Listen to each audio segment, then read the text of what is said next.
Over the past 2 to 3 weeks, I haven't really slept, eaten. I lie. Of course, I've eaten, but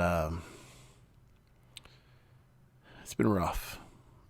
My time has been, let's just say, taken from me. Hey guys, February 20, back again. Very tired, very dehydrated. I'm coming off of a 10 or 11 hour play session of playing The Legend of Zelda Tears of the Kingdom. This has been an ongoing trend since this game has released. This game came out 2 or 3 weeks ago, and I can finally say I have beaten the game fully. I've done all the temples. I did the secret temple at the end that you got to do. I completed the entire story. I've unlocked all the memories. I've done everything you can do in this game, besides obviously getting all the Korok seeds, things like that. But fully dedicated my life to this game since the release. I have a full-time job. I do YouTube on the side as something fun, as a hobby to do. But with YouTube, with my real job, that leaves not much time for games, honestly. But I guess I made time, and I haven't had a game pull me in the way Tears of the Kingdom has pulled me in, to be completely honest. Breath of the Wild did something similar, but not to this extent. This is something truly special, to where I can honestly say this right now as we are talking today at the time of uploading this video. And this is a big statement, that The Legend of Zelda Tears of the Kingdom may be the best game I've ever played in my entire life. And that's a big statement to say. It's one of the best games I've ever played. The story, the difficulty is out of this world. I feel like the enemies hit much harder in this game. There's just something about like the enemies, especially once you start progressing through the story. They take a lot more hits to kill. If you don't have a very powerful weapon, if you're not fusing the proper things to your sword, because we all know swords break. But after you defeat bigger and bigger enemies, you finally get to fuse greater things to your weapon to make them even more powerful. And if you don't do that in this game, you're not going to go anywhere, especially in the later part of the game. But this isn't like a review of The Legend of Zelda Tears of the Kingdom, because like I said, I can't say one bad thing about the game at all. If I had to say one bad thing, it's the fact that you can never really get where you're going to in the first place. The main quest, you literally have to take the time to be like, okay, I gotta get this done, because on the way through a main quest, it will tell you to do like 10 to 20 different things. There's a bunch of side quests, and it feels like you never get anything done in this game because there's just so much to do.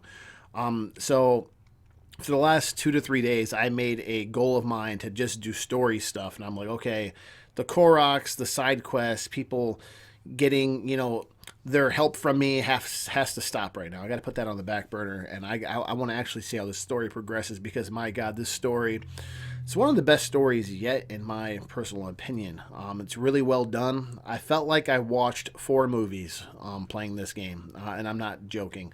I have over 100 hours invested into this game. If you don't believe me, I did take a screenshot of my menu on my Nintendo Switch to show you that I do have over 100 hours or more invested into this game.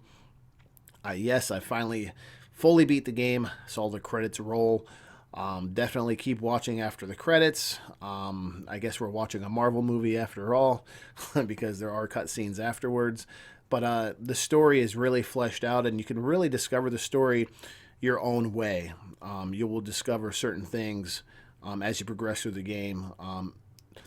Completely different, like someone else discovers the game. Made the mistake telling one of my friends, I'm not going to mention it here, but there's a part of the story that I mentioned that I thought he already discovered in a memory, and he did not.